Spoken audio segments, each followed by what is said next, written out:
really pushing for this one. Hey guys, welcome back to the channel. Fabrizio Romano here as always to keep you posted on the transfer market. Today guys, we touch on Erik ten Hag, Roberto De Zerbi, Vincent Kompany, Antonio Conte, managers on it. Let's jump into it together.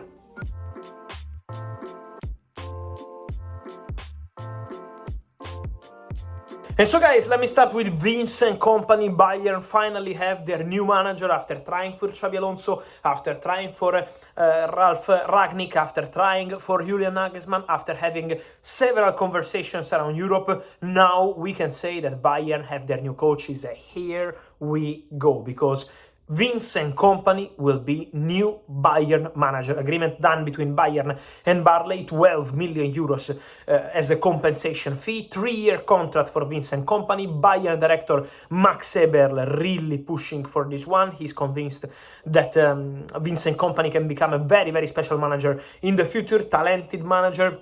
And also with the important words by Pep Guardiola in the recent hours, saying that Vincent Kompany is very good coach, and also one day Pep said he will be Manchester City manager. So a big statement by Pep Guardiola, and now a big moment for Bayern as they have their new coach Vincent Kompany. Exclusive news on Monday, Bayern started discussing about that, then they spent this week in completing the contract agreement with Vincent Kompany. 2027, this is going to be the agreement, and then it's going to be also all agreed between clubs, 12 million euros to Burnley, and so Vincent Kompany to Bayern is here we go. Also important to say things are happening around Antonio Conte while I'm speaking.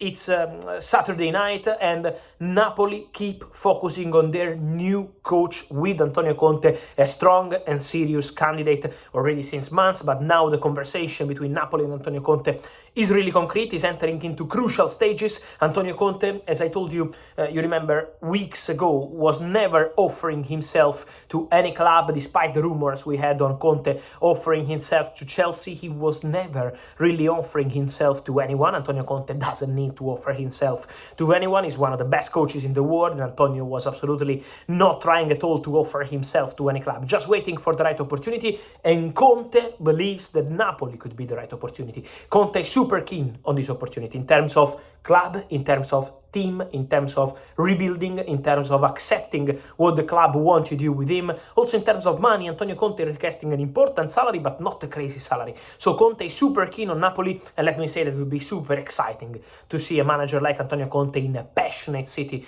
passionate club like Napoli. So the conversation is really concrete. Let's see what happens now with the president De Laurentiis, who has this big opportunity into his hands. So it's on Napoli now, it's on De Laurentiis. Conte is keen on the job, and so Antonio Conte will be one to watch in the next days, in the next hours with Napoli. Let's follow also this one. Crucial hours also for Erik ten Hag. We can say congratulations to Manchester United. They won the FA Cup at Wembley against Manchester City. I was there. A really special moment for Manchester United, for the youngster Alejandro Garnacho, Kobbie Mainoo, and also all the other players showing leadership, showing the right mentality in a perfect afternoon for Manchester United at Wembley, but also a moment really important for Erik ten Hag, who won one more trophy, the FA Cup with Manchester United after the Carabao Cup, also bringing Manchester United to Europa League football. So a big moment for Erik ten Hag, but let me say that Erik ten Hag was not happy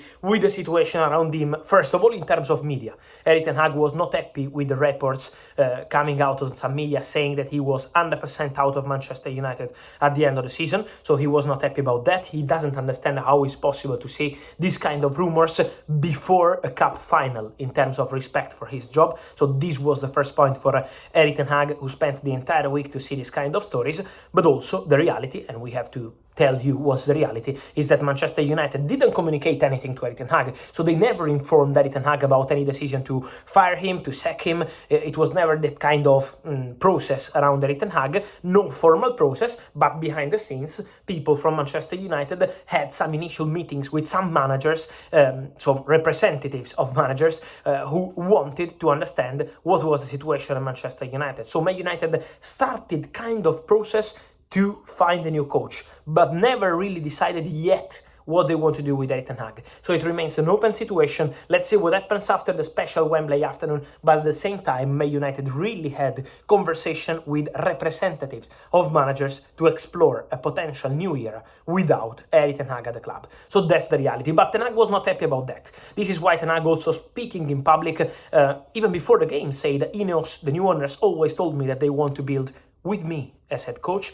with me as manager, but at the same time, Erik ten Hag also confirmed a really important point, that he's open to any decision from the club. He said, if they don't want me anymore, I will go elsewhere and I will try to win trophies as I did everywhere. So a strong message from Erik ten Hag, showing that the situation is still not what he wants in terms of media. He wanted to see more support. He doesn't believe that the criticism is deserved for him, also because of the injury situation. So this is ten Hag's position. Then obviously there is different opinion in the media. This is something that we can absolutely respect, but the situation is quite tense. And now it's on Man United to decide. Will Sir Jim Ratcliffe absolutely involved in the review process? So also the owners, also Sir Jim Ratcliffe will be part of the conversation with people at the club. We know Omar Berrada, of course, but also Jason Wilcox, all together deciding on the future of Erik ten Hag, on the Manchester United potential new manager situation. So many things to discuss about that, but for sure,